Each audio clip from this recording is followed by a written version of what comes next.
Trademark Esports taking on QsQ357. And by taking on, I mean dominating, really, QsQ357. Because, again, we're expecting a pretty even series here, a pretty solid series. And as I said, at least, really looking at all the 4 quarterfinal matchups, this is the one that really stood out to me as a very even matchup. Yeah. But, really, Game 1, it didn't prove to be that. Trademark Esports, you mentioned both these teams really have been practicing a lot lately, but tdM, they've been looking good lately themselves, and proved that once again here in game number 1. So dominating victory for them once again. Yeah, I think they're getting more comfortable with this new roster now. Both teams, as I mentioned, have been practicing, and I agree. I thought that coming in this matchup would be very, very even. I mean, it is just game 1. Maybe they just needed a game. It was the players' first game of the day. Who knows? Yeah. Anyway, anything could happen for game 2. This is a best of 3 series in the quarterfinals matchup of this tournament. But yeah, tdM looked really, really good. The interesting thing about it, too, was that the drafting and all the picks and bans were so damn fast. Yeah. We'll have to see if that's the same kind of the style as this next game. With that said, Game 2 has officially started, and before anything happens, I want to jump right into it so we don't miss any of the action. Sure. As you mentioned, it happened so quickly last time. So here we go, guys. Game number 2 between Trademark Esports and QsQ357. Of course, Trademark on the Legion side this time, and QsQ on the Hellborn side. So the blind bands taking place. We have Jeraziah and Plague Rider being blind banned here by Trademark Esports, and then a Wild Soul and Tempest. I believe that was actually the same as the first game, too. Coming out from QsQ357. So do not want to let tdM have that Wild Soul here.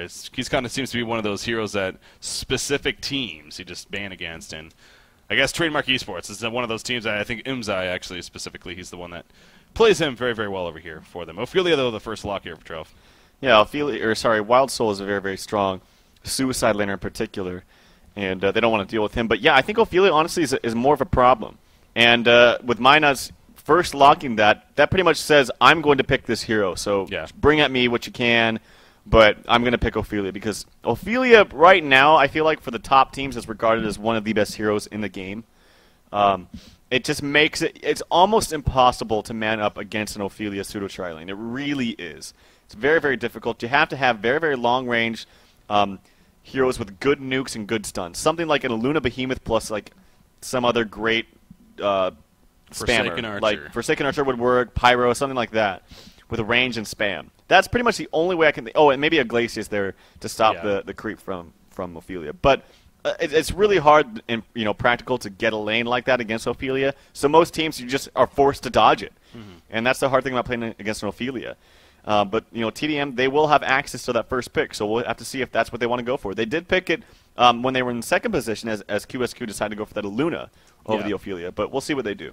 Yeah, and speaking of the other locks, Behemoth Magmus, actually the follow-up locks coming up from QsQ. Very interesting there as Engineer and Shadowblade. So speaking of interesting, Engineer Shadowblade, the follow-ups from Trademark Esports. Definitely some unique heroes there, you could say. Very niche even, and we'll see if perhaps especially Shadowblade is seen here. But Behemoth and Magmus, I find that very interesting, especially since they play very, very, very similar roles. Really, if not the same exact role, especially when it comes to the lane and, eventually later on in the game, that initiator ganker, eventually looking for that portal key, of course. But both locked there from SQY over there for QsQ. We'll see who they final lock here, as this time around, both teams using a little bit more time now. Lots of strong stunners in that pool. The Behemoth and Magmus particularly, they're very, very fun to play. They're very, very fun to watch in a game. It usually means for a very fast-paced and roaming style of a game. We'll have to see. And the bubbles there as that final lock. I would definitely think that Luna is like God tier in that pool. Yeah. And so with the rest of those heroes on that board, I actually think that's a smart lock coming out from QsQ. You're basically locking that, assuming, okay, Ophelia is going to get picked up here. I can get 2 very, very strong heroes and not worry about them picking up bubbles. We'll have to wait and see, though. The bans have come out now. Keeper of the Forest as well as Dark Lady. There's the Parasite coming out from tdM. There are some other very, very strong heroes indeed. Specifically, I'm looking at that Draconis. I know that tdM does like to run him when he is available, and they are first pick. So if he's not banned, actually QsQ, they do have 1 more ban. They do go ahead and ban Tundra. Sorry, 2 more bans.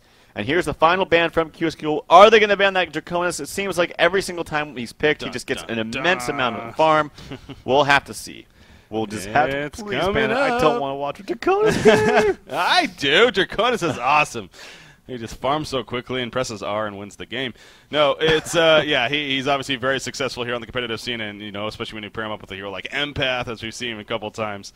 God, is it so deadly. Last man is going to be Pebbles, so sure enough, Draconis is on the board. I mean, it was leaving open to both Nymphoria and Pebbles if you didn't ban him, so you can maybe say that. But Draconis is open. We'll see if Trademark Esports looks to take him. No, they are going to go with that Polywalk Priest. Once again, it was first pick last time by Q Squad.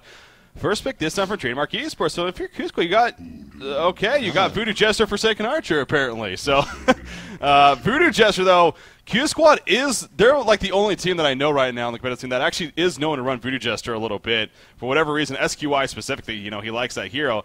You passed up Nymphoria, though. You passed up Aluna. You passed up Glacius. You passed up Draconis, Silhouette, Magebane. Forsaken Archer is fine, but I think Voodoo Jester is a little bit of the shaky one there. Yeah, I agree. The problem with Voodoo is he's strong in lane. Well, actually, really, he's not. Never mind, I take that back. He's not that strong in lane.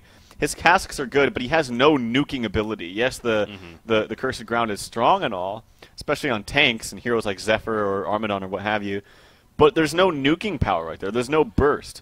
And that's the popular thing right now. That's what works in this metagame is supports that can burst. Supports like Aluna. Supports like even Glacius has a little bit more burst than Voodoo. Oh, yeah.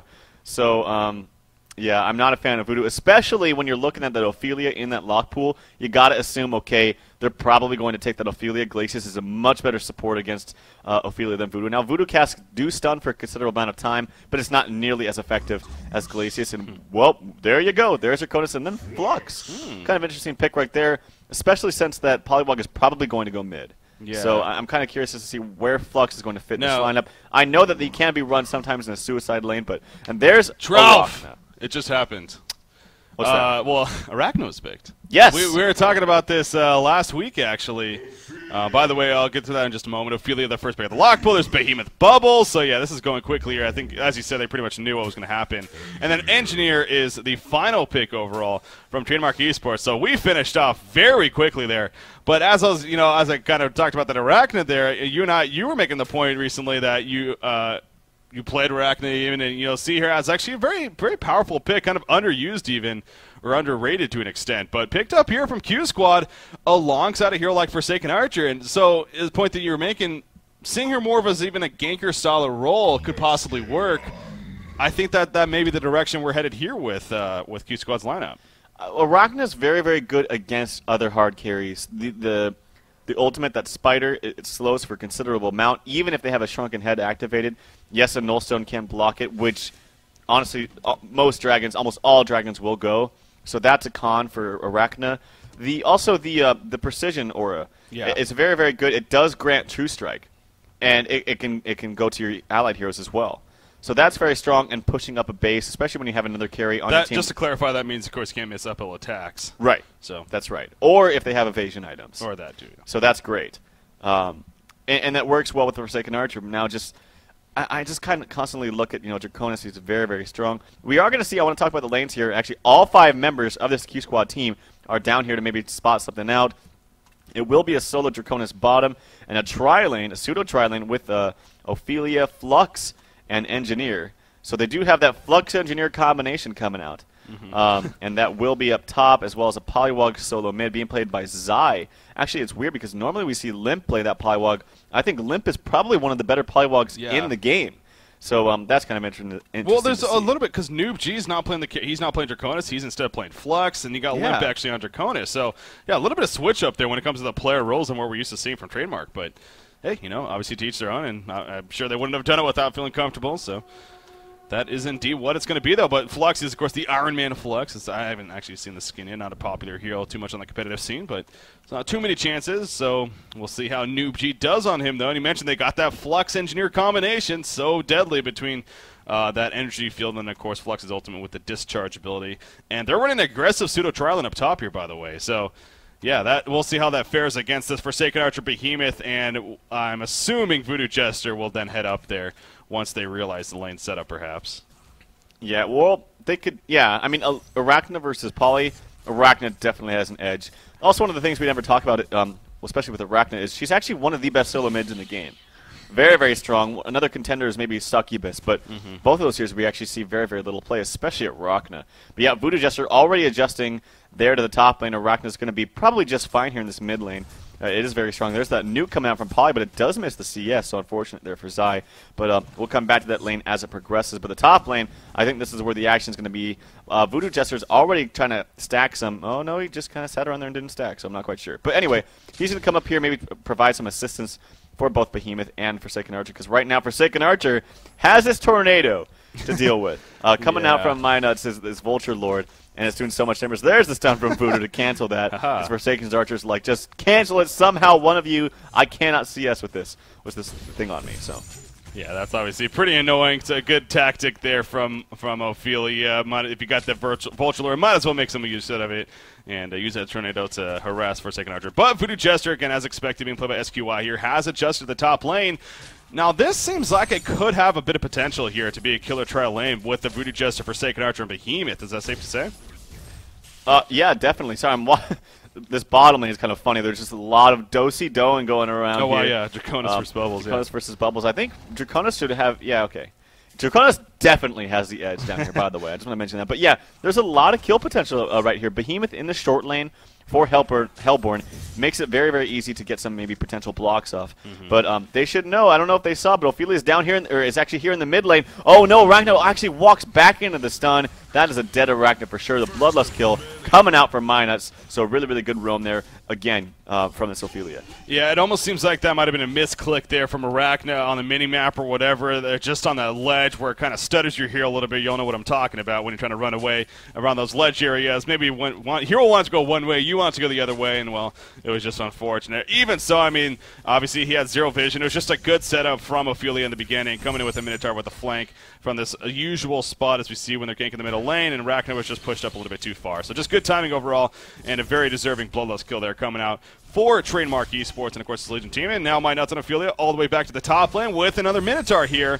And they may go for, speaking of kill potential, I mean, they may try to set something up themselves, especially with that Minotaur being able to dive a little bit. But in the end, he's going to fall back and farm with it, it looks like. So back to farming they go here at the top side. But, yeah, we'll keep a close eye on the top lane. It seems like so far, no, not really a whole lot of pressure being put out. I think that's mainly because of the Legion side especially playing somewhat passive because of the circumstance. But so far, Forsaken Archer 9-3 now against a Flux who's actually 9-5. So Noob GM Flux, he is managing to actually get some decent farm here in what's been, you know, not the easiest of a lane setup for him, I would think. Yeah, and there's the ward coming out delivered for Arachno to place behind the mid lane. I think they needed that earlier. If you actually really look at the lane setups, it's quite obvious that there's going to be an aggressive trialing with Ophelia in the opposite woods. There's no clear suicide hero coming out from the Legion side, and with all these heroes being aggressive and having stuns and good abilities early on, you can expect that Ophelia will be playing aggressive in the opposite lane. So, but nonetheless, there's that ward to spot out, you know, potential Ophelia ganks from here on out. Ophelia might see that, and actually Voodoo Jester is down here. Gonna try to get this haste rune before the 4 minutes. No, he's not. No, she's not.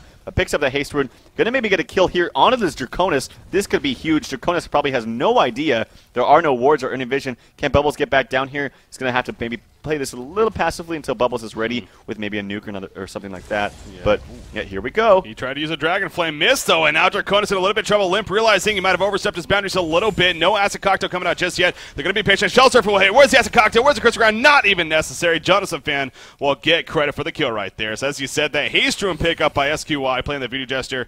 Very good timing, and sure enough, sets the easy kill up onto Draconis. Meanwhile, at the top lane, Flux taking a little bit of pressure, but it is Flux after all. He's already sitting at 872 live. Quite the beefy ranged hero, and he is more than fine as far as surviving goes. So much needed kill though coming out from Q Squad, especially on the Draconis, who obviously was having a very good time here at the bottom lane. That kill will slow him down quite a bit. Speaking of having a good time, by the way, as you were talking about, Arachno currently 19-8, 19-9 now against a 14-6 Polywog. Of course, Polywog does have that will assist at least to work off of taking an Acid Cocktail right there, but we'll be finding them. But it seems like Stalin Arachno, despite that death, is actually having a pretty manageable time himself. Yeah, definitely. Arachno, again, is a very, very strong solo mid hero. He's going to get lots of last hits with a massive amount of base damage now from his precision aura. And actually, Voodoo Jester trying to do a little bit of roam coming out onto the Ophelia. He's going to be in loads of trouble, though, and he does smartly walk the other way instead of maybe trying to man up. So good job by him. But, yeah, right now it's a pretty even, pretty steady game right now. A slight edge for the Legion side because they do have a jungler who's farming the woods instead of kind of roaming around and not doing anything. But yeah, Voodoo Jester, I feel like, yeah, if he sits up here, maybe he's actually been doing some good roaming. That haste rune is so devastating early on. Controlling those runes, I haven't talked about that as of late, but again, it's very, very important. Right now, we do have bubbles going for the bottom rune. He realizes he can't do anything in this lane, so he's going to find himself useful elsewhere. Top, and it's top, actually, so very lucky rune there for Zai. He is going to have that bottled up, and it will be an invis, so good luck for him. And he's level 6, but Arachna, again, a hero we don't see often, so don't get enough time to talk about this. But speaking of level 6 abilities that are dangerous, Arachna is definitely one of those. Now, granted, you get a Homecoming Stone, and maybe it's not as powerful, but still, you know, is that situation always going to be possible, or always going to be realistic? In the case, you know, maybe not so much, especially earlier on in the game. So, Arachna, now that she is level 6, we'll see if that definitely comes into play. You see in the middle lane, they're trying to set something up. Bubbles is even here. There goes the ultimate from Arachna. War Trap attempted, not going to be successful, though. And Zai will eventually fall. You see Arachna taking a little bit of damage there from the wards, but not nearly enough for a counter kill. So there, it just, you know, right on cue. Style right there on Arachna. Doing a good job setting up the Kumi with the top lane. Forsaken Archer in a lot of trouble. Will eventually fall. Behemoth did his best to block them, but it wasn't going to happen. Engineer barely lived himself. He's going to fall back to base. Flux is still chasing. Has another nuke in 4 seconds. Good job, though, from Behemoth being played by Mally, using the health potion, and he'll eventually evade to stay alive. So at least he lived, but his Forsaken Archer teammate did go down. So a little bit of aggression there in multiple places happening. Yeah, in the CS battle, this Flux is definitely winning. He's 24-13. They did just get the kill on Forsaken Archer, and Forsaken Archer, he's a hero that's very, very susceptible for ganks and early aggression. And he's going to have a little bit of a hard time. Actually, though, some roaming coming out from Engineer. No, he's actually just in base. But they definitely need to, despite getting that kill in the top lane, they still need to put pressure on that. Because Forsaken Archer, you can't let her get out of hand. We know how fast she can farm. At the same time, though, Draconis, we know what this hero can do with farm. And so addressing the Draconis would be smart. They did do it once, but still, Draconis having a great time. Level 7. Is he the top farm in the game? He's very, very close. Actually, the top farm in the game goes to that Arachna after that kill onto mid. So it's a very, very even game right now, actually. Yeah, talking about, you know, perhaps like addressing that. By the way, in the middle lane, once again, Polywalk Priest is trouble. There's again the ultimate coming out from Arachna, and Polywalk Priest will yet again fall, as SQY actually got credit for the kill right there because of that cursed ground. But as I was just about to mention, too, Arachna, another thing that makes her ultimate so strong, the cooldown is ridiculously low. At level 6, it's only a 70-second cooldown. Right. And that goes all the way down to 30 seconds at level 16 when he has a level 3 of it. So, I mean, again, early on in the game, 70 seconds, that is not long at all when you compare it to most ultimates, of course. And by the time, you know, now he's going to let that reset, but this is going to get to, you know, look to reset, perhaps come down to this bottom lane and maybe set up something on that Draconis, because that goes back to what I was referring to and what you've talked about is, and in a game like this where you have a Forsaken Archer, albeit not having the greatest farm, but she could definitely be more of that carry potential hero, whereas Arachna can instead play more of a roamer and ganker style of role, kind of like a Pyromancer or a Wretched Hag even. Yeah, definitely. I mean, I love Arachna. I think the hero is very, very strong. I think he's very underrated. One of the drawbacks of Arachna, though, is she does farm very, very slowly. Now, I will say that the ultimate especially is very, very good on hard carries, especially carries like Darkly that we see so often. Yeah. Even Draconis now, of course, most Draconi, I'll say. Oh, my God. By the way, Energizer picked up on Arachna. Come to the bottom lane. Kelfield coming out. Where's the ultimate from Arachna? Is going to come out any second. There we go. Draconis realizing he's in all bits of trouble, trying to go for a counter kill. It ain't going to happen, though. So, again, right on cue, it seems like Arachna comes through, gets another kill. Energizer Arachna, Trout, and you give clapping. a round of I'm applause. so happy. The Trout seal of approval apparently happening here for Style, who, by the way, we'll talk about recovery. He had a horrible first game, of course, on that Polywalk Priest. Yeah. Obviously a big factor here in Game 2 so far. I think Energizer is perfect for Arachna right now. Gives him just a little bit of overall stats. Actually coming out in the mid, Polywalk wants blood. Not going to find it. Those stun, like, that's what I'm talking about right there. Those stuns coming out, the casks from Voodoo Jester. And actually, Ophelia does manage to save one of the creeps there. But despite it not being actually action on the top lane, Flux does use the ultimate to kind of disjunct that Forsaken Archer ultimate just a little bit, so they're not going to get the kill. But, yeah, despite those casks, or Voodoo not being, like, thought of as a hard counter to Ophelia, like something like a Glacius, those casks do stun for a considerable amount of time. Yeah. So it's not the worst deal. They don't do damage, well, as big To creeps, they as do much damage, damage. yeah. Well, yeah, but they don't do as much damage as like than Ice Imprisonment does. Yeah. But it's still a decent counter, so I guess it's not that bad. I still think Glacius is a little bit stronger, but nonetheless, we've seen some great roaming out coming out from Voodoo Jester.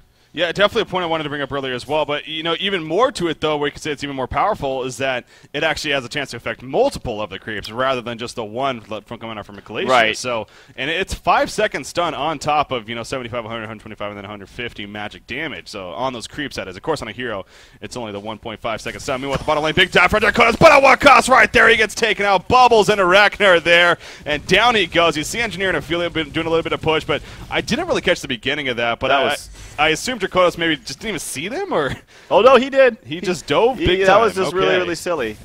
He knew that especially Arachne was around, but I gotta say this Energizer pickup is just awesome. It's really turning things. You're able to initiate on someone so quickly. Not to mention apply it to everyone else around you. Ophelia trying to do some roaming around here.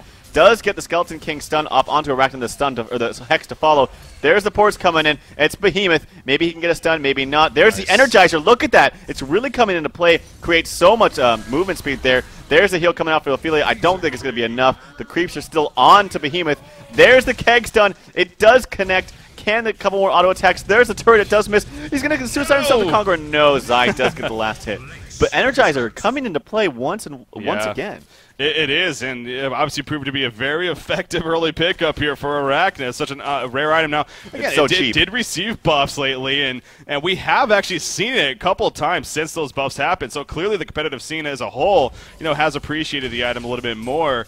And, you know, in this case, though, it does seem like it just was a perfect pickup, and it fits out so well. We did see right there, as by the way, a nice middle tower push coming out from Trademark Esports, but we did see right there, Arachne, she doesn't have her W just yet in the Heart and Carapace, so wasn't able to use it right there to, of course, she ended up surviving, but even could have helped her get away initially. But, oh, bottom lane, Draconis, a little bit too much of lead right here, and yes, he's going to get blocked off from Behemoth. In comes the Acid Cocktail, the poison shot coming up from Arachne, and down goes Draconis, excuse me, web shot. Anyways, it does poison damage, you get the point.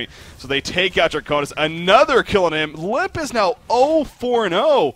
I mean, you talk about locking down Draconis. Mission accomplished here for QsQ357.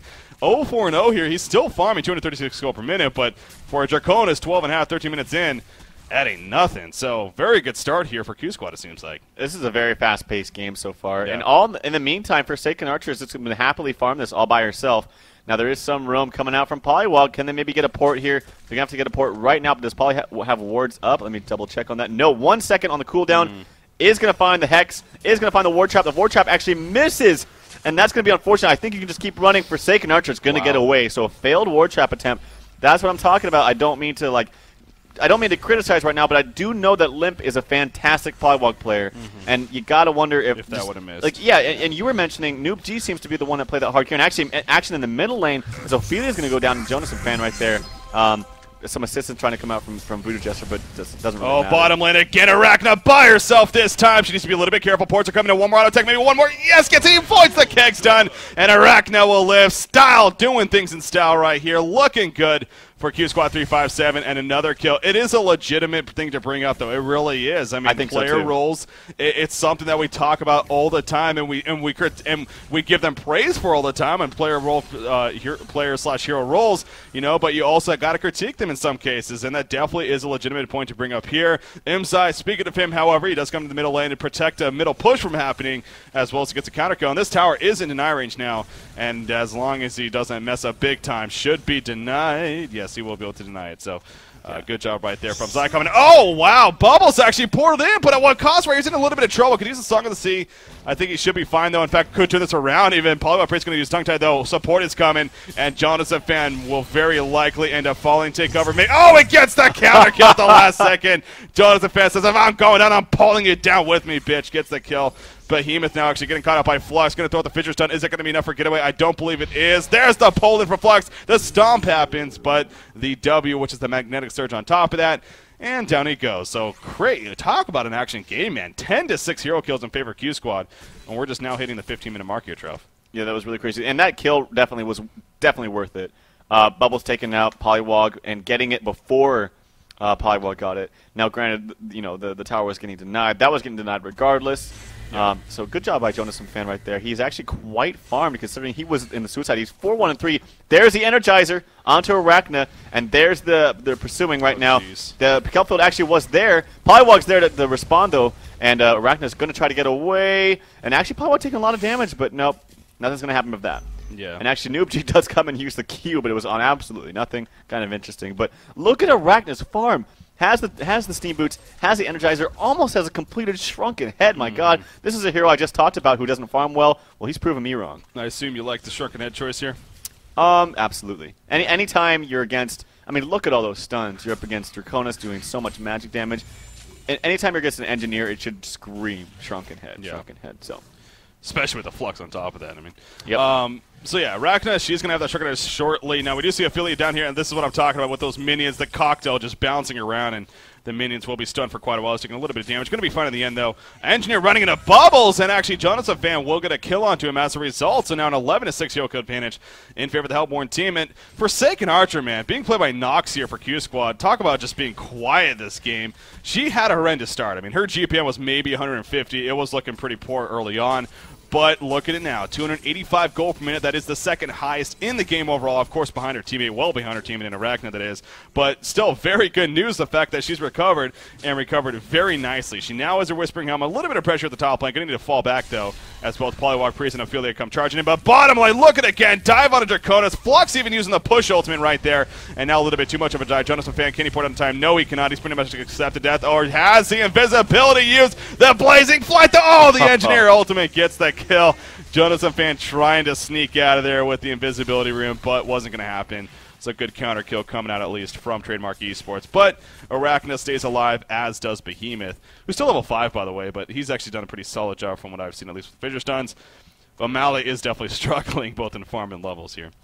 Yeah, I thought maybe they could have got a counter push here for the top lane, but they're able to secure that. Here comes all the ports here in the bottom lane. Voodoo wards are down. Polywog's going to be in a lot of trouble. That nuke from Draconis did so much damage, it's actually going to cause a death onto SQY. And actually, Forsaken Archer standing her ground, but does so much damage to her side. Picks up a double kill and a tower kill. Talk about a jump and gold for him. Jeez. That was a really, really sloppy engagement there from QsQ. Yeah, I mean, it sucked really for them in the sense that it seemed like that they had. It was just literally 2 auto attacks really from a death there on Polywog Priest. That definitely could have changed that around completely, but the wards really kind of screwed them up, and obviously we saw the ending result. Forsaken Archer went balls to the wall right there, went for the kill, and eventually died as a result of that. So good job though by Zai, definitely, and he takes over as the top farm in the game for his team at least, just sitting under that 300 gold per minute mark, really up there with both Flux and Draconis even, who are kind of staying close. Speaking of Draconis, being played by Limp here, he's cleaning up some stacked creeps here in the jungle actually. Good assistance coming out from Insanity on that Engineer, so that'll definitely enhance his farm as he does finally pass the 300 gold per minute. But again, 18.5 minutes in, that's a lot lower than what we're used to seeing when it comes to Draconis. I like that. Draconis, yeah, I think that's what we agreed on, players, that is. And still things looking pretty good here for QsQ. Now, I will say Arachna, she has slowed down a little bit as far as her activity, it seems like. She does have her Shrunken Head now picked up, though, and you see her heading right towards the bottom lane. Engineer might want to be careful about pushing up any further here. Yep, here's another port. Here's probably going to be this Draconis. Yes, it is. Draconis well on his way now to this Nullstone, despite having that very, very horrible start. He's got 3 assists now under his belt, as well as taking out a little bit of stacks in the jungle, so his farm is shot up. And actually now, tdM does take the lead in both gold and experience. Kind of minor, about 3k gold. And actually, yeah, here we go. There's the Energizer. There's the ultimate from Arachna. Let's see how much damage can be done. The Shrunken Head is popped. And there's the assistant from Bubble. So yet again, another good kill onto Limp. You see the power of this Arachna and just how deadly it is. But there's the push book on top of the Flux. And there, very good take cover right there. It might save his life. Good job by Jonas. Turn around. There's the turnaround. The Kelfield use. Arachna wants some blood. Is using those orbs onto this Flux, but not going to be enough. So very, very good getaway there from Jonas fans in particular. Jeez, yeah, that was excellent escape there from Jonas fan on Bubbles, and getting great assistance, of course, coming out from Arachna. Another kill onto Draconis. That is now his 6th death of the game. He is 0-6-3. So again, mission accomplished definitely here for Q Squad in terms of locking him down. And Nox, I mean, he continues to just kind of doing his own thing. It's not the most impressive farm in the world by any means, but he's now sitting at 300 gold per minute really again, and farmed 1,500 gold saved up. So really looking good once again in that sense. And something you made the point of earlier, that precision R. Oh, by the way, speed of precision R, Arachna in a lot of trouble. The wards come out. The cursor ground going to be used though. Polywog Priest, what a job by Arachna, getting the spider off just before to help guarantee a kill onto Polywog Priest right here. So at least they got something out of it. And hey, can even farm the Voodoo wards. in the meantime. So it ends up being a 1-for-1 between the two heroes. But yeah, two things I wanted to mention. One is that Precision Aura and how much of an effect that's going to have on Forsaken Archer later on in this game, no doubt, how much more damage she's going to be doing, as well as the uphill attacks as you talked about. But also the ultimate of Arachne. I talked about the cooldown reduction, but I mean, look at the jump in damage as well. 750 damage from 375 at level 2, and it goes all the way up to 1125 at level 3. That's physical damage. So, you know, of course, in team fights, if they turn and focus the spider and kill it early on, you know, that really doesn't matter. But if it stays on them in these single-target ganks, which we've been seeing from Arachne, that's so much damage coming out. Speaking of damage coming out, Ophelia's in a lot of trouble. She's going to try to port away, and she probably will be successful, as we see right there. Meanwhile, at the top lane, down goes out as Forsaken Archer gets caught. Draconis nearly dying, but somehow stays alive. So good signs of life there coming out from Trademark Esports. That was really, really close for Limp there. He was kind of standing in that Forsaken Archer ultimate, but that initiation coming out from the Flux ultimate and all the spells from Draconis' slow nuke, and everything else that Legion has is very, very... Actually, Zai picks up a kill onto Male right there. The counter kill is happening. The Curse of Ground is activated. Oh, but there's that Engineer. The keg is going to hit as well as the turret, and he will die. I don't think there's enough damage on that Curse of Ground to really take him down. Actually, or is there? It's doing quite a little... Yeah, I think he's going to die. One more tick. Boom. 316 damage. There goes a kill for SK. It's like, deny me, but that can't happen. SQY picks up the kill. I did want to say one thing, though, is another change that happened quite some time ago to Arachne was before when Arachne's ulti was on you, if you killed her, it would just destroy the spider. But that's not the case anymore. Now the spider stays. We did see that happen in mid as well. Actually, there was a really good play coming out from Zai during that as he channeled the wards to hit the spider. He killed it instantly once he did, but it didn't matter. So just a couple things to note there. That's actually a good point, and having an ability like the Polywire Priest wards and how beneficial that could be against a hero like Arachne with her ultimate, how you alone can just destroy that right away if it's near the wards, that is, and you just control the wards appropriately, and so you don't have to worry about communicating with the team or anything. So that is kind of a benefit there for Polywire Priest. I don't know if you know of how it would work with the Engineer ultimate, if the spider gets slowed through by the Engineer ultimate, or if it gets affected by it at all. I'm not exactly sure how that would work, to be honest.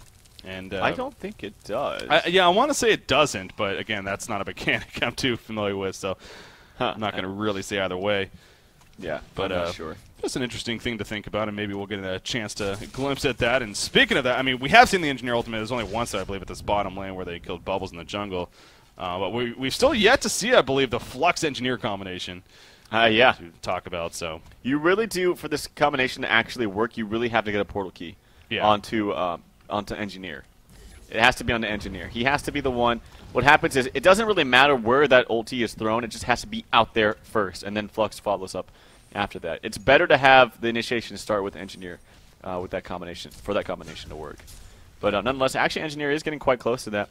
The only problem is he has a very, very little mana pool. He's only sitting at 500 mana. And all his spells cost quite a bit of mana to cast, sorry. So, yeah, but he's still well on his way. Things are looking good for tdM, a 3K gold lead, as well as a 2200 experience. And also an Energizer picked up yet on Minuts. And that also works very, very well with his minions, because it does speed up his minions and give them no collision as well. So I actually like that pickup for him, too. 2 Energizers in one game. 3. Oh my God! Engineer just purchased an Energizer. What is going on? The world is going to explode.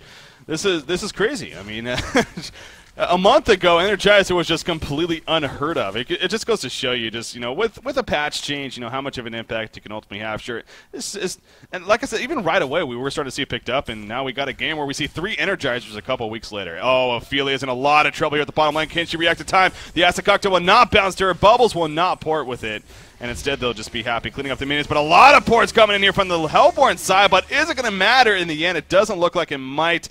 Arachne, however, actually, yeah, it might actually here. She's in a little bit of trouble. No, they're not going to chase, though. And everyone gets away from the Hellborn side. So both the Flux and the Engineer ultimates were used right there, trying to set up a counter. But it was unsuccessful. And in the meantime, Forsaken Archer just going out of here in the middle lane. So... But see, this is the thing. I mean, so Forsaken Archer, Arachne especially, she continues to be the top farmer. But overall, tdM has been in the lead as far as stats are concerned. 2,900 gold lead and 2,700 experience. Again, it is very slight, only 25 minutes in. But it's not like this is QsQ's control of a game by any means. This is still a very, very even game here, as Nullstone was just finished, by the way, on Draconis. Yeah, definitely. That's a good pickup for him. Much later than you would want to see on Draconis. Usually we see it around the 17 to, well, I should say 15 to 19-minute range. But 25 minutes is actually quite late. But nonetheless, he does have it after a very, very horrible start. He is 0-6, so that's one thing to think about. But yeah, this game is very, very close. It really did turn with that double kill happening for Zai at the bottom lane. On top of that, the tower kill right after. That was really the turning point for tdM. Before that, QsQ definitely had a very, very strong lead. Right now, these Ancients are triple stacked for the Hellborn squad, and I would hope to see this FA really take those out immediately. She's pretty much the only one that can, unless you invest a lot of time for the other heroes to do so. But those need to be taken up. That's a lot of gold to be had, and actually the rest of the team is going to take them up. Maybe they want to get some farm up on this Behemoth to get that portal key on him. That's one hero we haven't really talked about that often. There's the Flux ulti. Wow. It looks like it was a defensive ulti for maybe this Draconis. I have no clue why Bubbles did not initiate right there. He had at least 2 to 3 seconds of shell surfing in and Kelfield in that Draconis. He chose not to for whatever reason. He waited a little bit too long for Forsaken Archer to get perfect position, it seemed like. And by that time, the Blazing Flag was activated. He was already running away a little bit. And as you mentioned, you saw the Flux ultimate coming out just in case. I don't even think it was 100% necessary, though. Behemoth nearly 10 inches, by the way. But you're better survive. They're trying to get some farm in here for the portal key. Meanwhile, Forsaken Archer, once again, not Ward Trap, but the Tongue Tie going to keep him in place. Will it be enough for the kill? Yes, it will. As Downey goes, the hasted Polywalk Priest doing work. And he's also going to farm with these wards in the meantime as well. So very good use of time right there. Coming out from Mimzai, who we critiqued a little bit earlier. Not normal player-hero combination that we'd expect to see. But he honestly has definitely stepped it up quite a bit. And he's the first one to hit level 16 on top of that. So he definitely has stepped up quite a bit for that matter. And looking pretty solid for his team now here. I think FA's farm is not good enough for him to just not be active at all. Yeah, 0-4-0. 0-4-0 has had absolutely no presence in any kind of team kills. Actually, some wrapping around coming up here. Counter initiation. If they get some ports here, this could be horrible for the Hellborn side. Yes, they're doing a lot of damage to Engineer, but I think that, there's the Shrunken Head activated. Does he have a Skeleton King? Yes, he does, but he used it. No, he did not. Maybe he used it a little bit earlier. I think he used it way too early before the port happened. So a very, very good kill on Style. I think if they actually had ports come out earlier, that was looking really, really bad for QsQ, but nonetheless, great pickup kill. I was on board with you. You saw Arachne, but she even stutter-stepped a little bit, expecting those ports to come in right away, and so even she was like, oh, crap, this is bad. But they got the kill. She said, you know what, I'm already committed. I got to go for this kill, which they got, and sure enough, was able to port. As you said, the Skeleton King could stop the port if you use it after the Shrunken Head port chance, but I believe he used it right away to hold her in place and set up a kill, but of course, just a good move there coming out, a good choice really coming out from Style after the kill. So it worked out very well in the end for our Q squad, as you put it. Now Forsaken Archer coming over the Ancients. It's once now a single stack, so they did clean up the triple stacks earlier. As we did see, Behemoth was trying to get some of that farm. He nearly died to it, but they are trying to get him that portal key. As always, will be a very good pickup here for the Hellborn team. He's level 9 on top of that, so perhaps the portal key and then hitting that level 11 mark could be big, but this is going to delay things. Imzai once again playing active, puts the ward trap down, then just runs away in laughter, as there's nothing that Behemoth can do. So very active Polywalk Priest play here coming out from Zai, and that's exactly what you need if you're Trademark Esports. I mean, he's level 17 right now, top level in the game, doing really, really well so far. Again, that double kill at the bottom really just upped this momentum for him. Right. Before that, it looked like he was having kind of a slow start here, but now it's kind of completely turned that. And yet again, that furthers tdM's lead quite a significant amount. 4,500 in gold, 5,700 in experience. The game is definitely in their hands at this point. Draconis, it seems like just a second ago we had that Null Stone. I think it was, what, 23 minutes? Maybe 24. Actually, it was maybe about 24, 25, yeah. And bam, 3K gold, over 3K gold farm right now. He's level 16, higher than anyone, well tied with Bubbles on the Legion or on the Hellborn squad. But yeah, that Draconis is going to be a force to be reckoned with, especially once he gets that Shrunken Head up. Yeah, you're right, though. I mean, the point you were making about Nox earlier, specifically on this Forsaken Archer, just too passive. Exactly. I mean, he literally no assists, and at 15 total kills and now coming to happen. This has been a very active game overall for their team, but to have 0 assists on top of the 0 kills and having those 4 deaths, that's for a hero like Forsaken Archer, that's just not what you'd expect. And if that is the case, you'd at least hope that she's just sitting in the jungle, killing all these stacks, killing the stacked Ancients, which honestly hasn't even been the case, it seems like. It seems like the gold per minute, the creep kills, even I pulled it up here, 214, it is actually definitely, it's very comparable with Draconis, so maybe in that sense she has been doing it somewhat, but it definitely just doesn't seem like it's been enough here. Only at 365 gold per minute, again, it's a very light only. But it seems like for her inactivity, you would hope that would be a little bit higher because of creep farm. Action mid. But yeah, action in the middle. middle lane. Polywock Priest again playing active, and again Behemoth, the target returns, but the Faded Black not going to be enough, though. Just enough, and now Imzai in a little bit of trouble. Can he portal key in time? 3 seconds, I believe he will be able to. Arachna coming in with an Energizer, but at what cost right here? In comes a counter from Polywock, puts the Hex on, and then turn around onto Arachna. And you talk about moments in game that completely turn it around in the other team's favor. You talked about that double tap at the bottom lane earlier for Polywock Priest. That right there was a huge turnaround kill for Trademark. Definitely. And then Polywock on top of that, icing on the friggin' cake. He gets a regen rune, blinks in aggressively on this Bubbles. They're going to get a for sure kill onto him. Just look at him melt right there. Limp gets credit for the kill. And this is definitely looking very, very good for tdM at this point. They have the creeps from Ophelia. She's here. Everybody's here except for this Flux. He's in the bottom lane, pushing up that. Maybe actually he's actually low mana, so I don't think maybe pushing into the high ground is the smartest decision right now for tdM. But they're disagreeing with me here. They want to fight without Flux. He's got no mana. So I feel like if they do get this fight, Arachna's up in 20 seconds. Maybe they just want to get a little bit of chip damage. There's the keg. It actually does hit. Forsaken Archer in a lot of trouble. That keg is going to do so much damage. Forsaken Archer will die. Pops the Geometer's Bane. One more auto attack. Actually, Insania gets credit for the kill. That is huge. You cannot get hit by those keg stuns like that. A very unfortunate engagement right there. I'll let you take over here, Breaky. Yeah, Umzai again jumping in. Wasn't able to get the Hex off, though, on a Voodoo Jester, so he'll be fine. But the damage is done with the hero kills that have already happened. The tower going down, and now very likely the melee rack's going to fall right here. You have Arachna in the background, but, you know, what is she going to do? She can run in, sure, maybe try to go for something. We see Behemoth, but there's that Golden Dragon, the Cataclysmic Assault. Down goes Voodoo Jester, down goes Behemoth. You see Bubbles jumping with Arachna. They're going to get 1 kill to Engineer right here, but is it worth it? Absolutely not. Arachna will fall in the end, as well as Bubbles, just barely escaping. He just ran away, so the racks will now also fall on top of that. And I'm not saying they should concede now, but Q Squad, they just... literally in the last minute and a half, this went from a very, very even matchup to just a complete domination for Trademark Esports. I mean, yeah, and we've talked about this Flux Engineer combination. How about Flux Draconis combination? Yeah. I mean, just the fact that Draconis, you put that Cataclysmic Assault on, you have that, what is that called, the Blazing Flight, even the Dragon Flight, actually all of Draconis' spells, damn it. You have Flux pull them all into you, and you start using all, like that Cataclysmic Assault hits everybody. The Fiery Barrage passive. Yeah. Oh man, that is so easy for him to just clean up on kills. So this Flux Draconis combination, I think there's something to that. And there's that portal key onto to Flux, and actually he's been very quiet relative to the rest of his team this game. He's got a what is he just picked up? The portal key, tablet command, and then the Frost Field Plate. So wow, he is very, very farmed as well. Well, I mean, he's 3-0-5. He's still yet to die, and again, only being involved in 8 of the 22 kills for a hero like Flux, I do find that a little bit low, but you're right, though. I mean, with the items that he has, it's showing, as we talked about Forsaken Archer, if he's not going to be involved as many kills as you would like, then at least hope that his farm is good because of farming, and in this case for Flux, it definitely is, with those items that he has, as you mentioned. So, yeah, this right now is looking so good for Trademark Esports, and you're right, the Draconis Flux combination, it's really just everyone. I mean, you put Engineer, that trio, you got Polywock Priest just doing his thing, of course, and then Ophelia with all her minions and her heal potential. Just so much potential there overall for Trademark Esports, and very, very powerful to deal with. So QsQ357 digging themselves even a deeper hole now. They're going to go for a kill on a Polywock Priest right here. Will they be able to come through for second after coming in? The kill feeding going to be used, but there's the pushback from Flux. The crippling volley will miss. It might not matter. And then Ophelia coming out. Everything being used, but it's not going to be enough. Zai will eventually fall. And yes, the pick will be successful. So he tried everything he could, including Ophelia and Flux's ultimate. Not enough, though. But in the middle lane, Voodoo Jester gets jumped on, and he will eventually fall.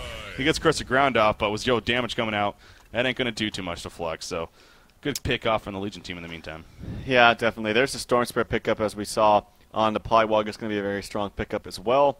But at this point, Draconis is the top farm in the game. It's not going to slow down. Forsaken Archer, when you've participated in your first kill in 35 minutes, I compare it to a player like Slicks. I see Slicks when he plays Forsaken Archer. He's very, very active. And at the same time, he's taking out triple stacks, taking out stacks. He's moving across the map, finding kills.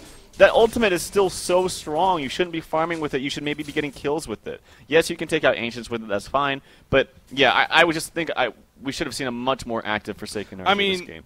It's one thing to not have the kills in assist, but even look at the hero kill or hero damage done. The hero chart that we don't look at, again, as I always say, even enough, I think. But only 7% of the overall damage. It is very, very low, especially now for being 35 minutes in, where she's at a point where you expect. And honestly, I mean, her items, it's not bad. She has a Whispering Helm, Geometer's Bane. She's working, I would think, towards a Shrunken Head now. So she has a damage output on top of that Precision Aura, as we referred to several times earlier in the game coming out from Arachna.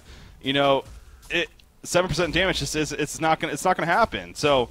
Yeah, this is a difficult place here for QsQ357, and of course they're going to keep at it. They are down 1-0 here in this best of 3, and looking to force the third game. And earlier on, it was looking like they were on track to do so, but you got to give all the credit in the world to Trademark Esports, who's definitely held their ground. Draconis especially. I mean, Limp, we gave him some slack earlier, and he did have a horrendous start. He was something like 0-6-4 or something like that earlier on.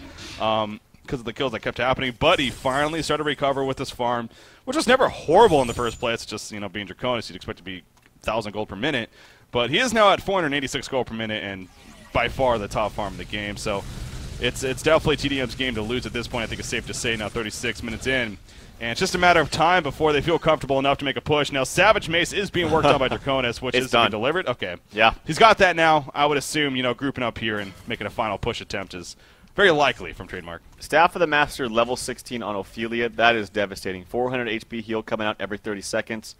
Whew, it's a lot of heal. Now, it does cost a lot of mana. She does have the mana pool for it, but is missing about 500 mana or so on top of that. But, yeah, regardless, they got all the items they need, especially the Savage Mage. There's that ulti actually coming out from Flux.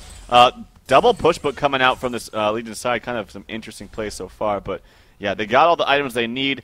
I feel like this is going to be a very, very easy team fight for tdM. Yeah, they're going to go. In fact, there's a portal key right there on Arachna. Arachna trying to get away, but you see the Savage Mace do it, coming to work right there. Draconis falling back, though. No Arachna ultimate coming out, but of course that Null Stun makes reason for that. A great kill for Cutter from Bubbles. There's the Engineer ultimate, though. And more initiation happening in the background. Poly repeats with the Warcraft. Frostfield play going to be used. They're just sitting in that Engineer ultimate. Arachna was picked off really from the very beginning. Forsaken Archer, she can't even stand her ground. She has to fall back immediately. Bubbles in the meantime getting locked down, and Bubbles will fall shortly after as well. Double tap coming out for Draconis there. Being played by Limp. This tower dropping quickly, and it looks like that timetable is just wearing out here for QsQ357, and Trademark Esports is on their way to go into the winner's bracket semifinals here as Draconis picks up a quad kill. Genocide coming out, and I really think now it's just a matter of time before we see some possible concede voting coming out here. No buybacks possible. We do see Behemoth say, here, have another kill. As that, though, just gladly obliged to. So nothing being said just yet, but there we go. In fact, the Concevo coming through. GG well played is being called, and it is official. Trademark Esports defeats QsQ357 here 2-0 in this best of 3 series, and they are going to the winner's bracket semifinals as a result of it. So big congratulations to them. Very deserving. Man, QsQ, though, you got to feel for them. They had every chance there earlier on in the game. They went with a great Arachna pick. Style, by all means, he did his part there, especially earlier on.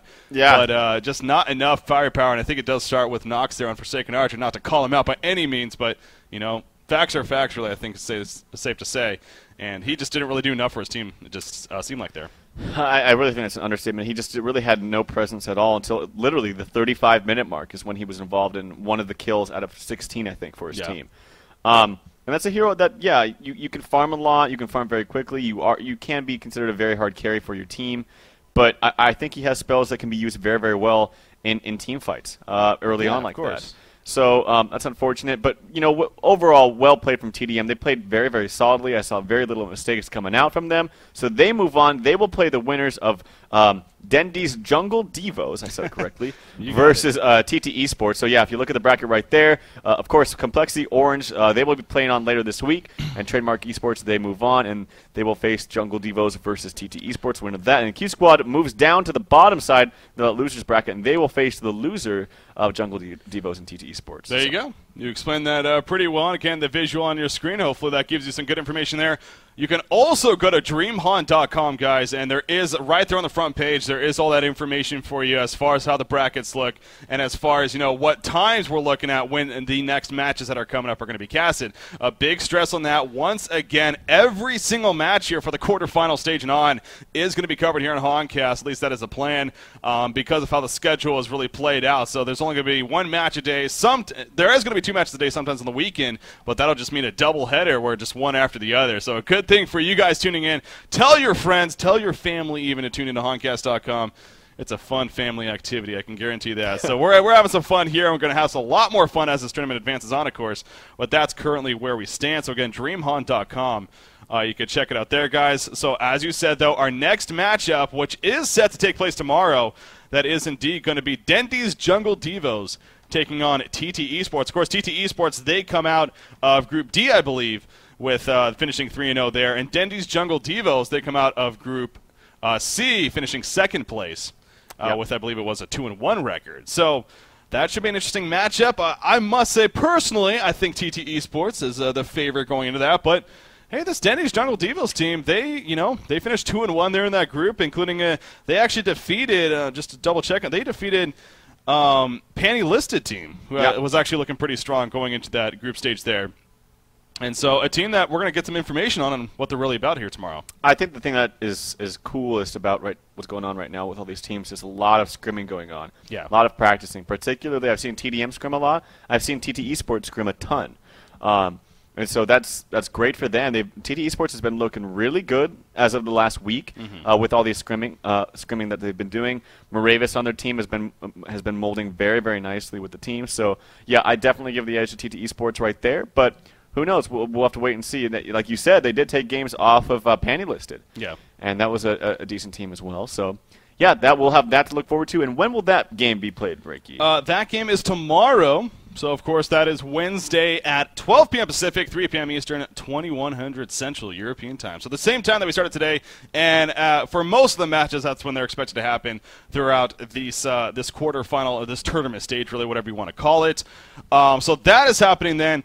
And then even further on after that, our next match is on Thursday, which will have our winners bracket semifinals, our first winner bracket semifinals of Complexity taking on Orange Esports Malaysia. I know that you said that there's a possibly chance of a reschedule there, but apparently the last word I got from the admins, it was official that it is actually going to be happening on that day. So Complexity versus Orange Esports Malaysia, that's it on Thursday at that default time as well of 12 p.m. Pacific, 3 p.m. Eastern, 2100 Central European Time. So many numbers out there. But tomorrow is our next cast. Dendy's Jungle Devos. I said it right that time.